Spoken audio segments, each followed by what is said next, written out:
That was close.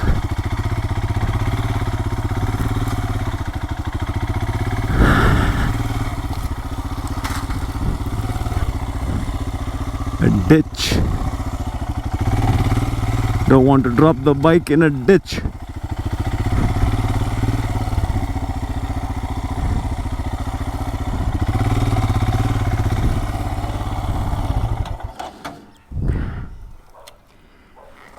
There you go. A souvenir from this little jaunt. Okay.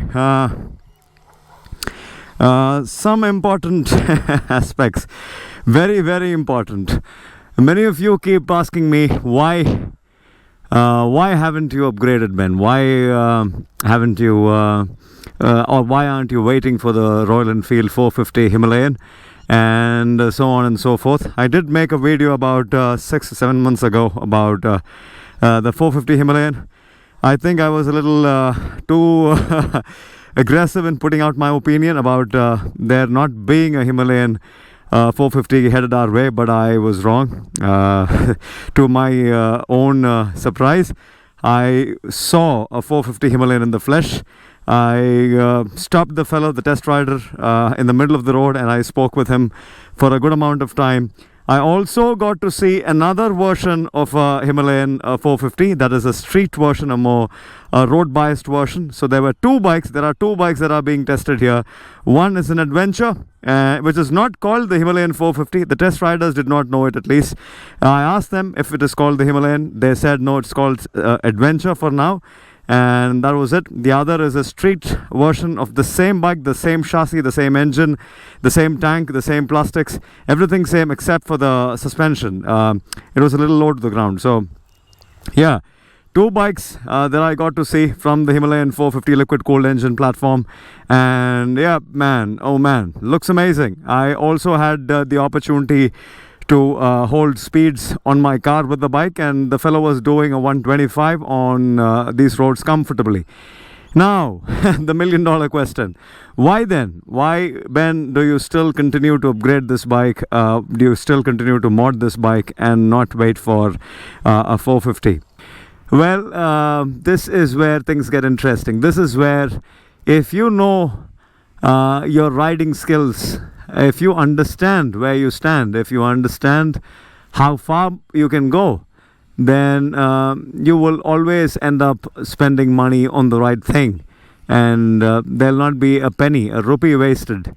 So that's what I want people to understand. What I am fascinated by this machine is because this machine is all that I need. It's all that I need, except for long highway runs. This is good enough. This is good enough. This teaches me every day handling the weight and doing things which an Expulse 150 or 200 does, and taking this to just about anywhere and everywhere. With pillion, without pillion, the bike doesn't complain. The bike has fantastic road manners and off-road manners, continues to push me, continues to scare the shit out of me, continues to educate me. It's just the best package out there. So the most important thing is not how powerful the engine is, but how powerful are you? How much of the engine's power can you handle? Can you use? That is the question. The question is not if the engine is capable of churning out 50 horsepower, 500 horsepower. The bigger question is how much horsepower can you handle? Can you extract? Can you be comfortable with? So that way, I have a machine now which is about fully customized. This machine stands at, I would say, 180 kilos and not more, 175, 180 kilos, and is has seen just about every component of it modified through the years. And I mean, I've just completely transformed the motorcycle. The motorcycle is as light as it can get, flickable, handles well, performs well, right weight to a point where, you know, I can still learn from it, and so on and so forth. Now, 25 horsepower with my Powertronic free flow, high flow air filter and an exhaust. No cam, waiting for the cam. The cam will also be up on the bike someday. I'm looking at 30 horsepower. That's about it. 30 horsepower, and all that I get to do with 30 horses. That's all there is to it. I have ridden the KTM 390 extensively. I have ridden the X-Pulse 200 extensively. Not in comparison to the Himalayan, but of course I've done my fair share of study on those bikes, and this comes off as a much better package compared to the two machines. An X-Pulse 200 is hardcore trail oriented motorcycle.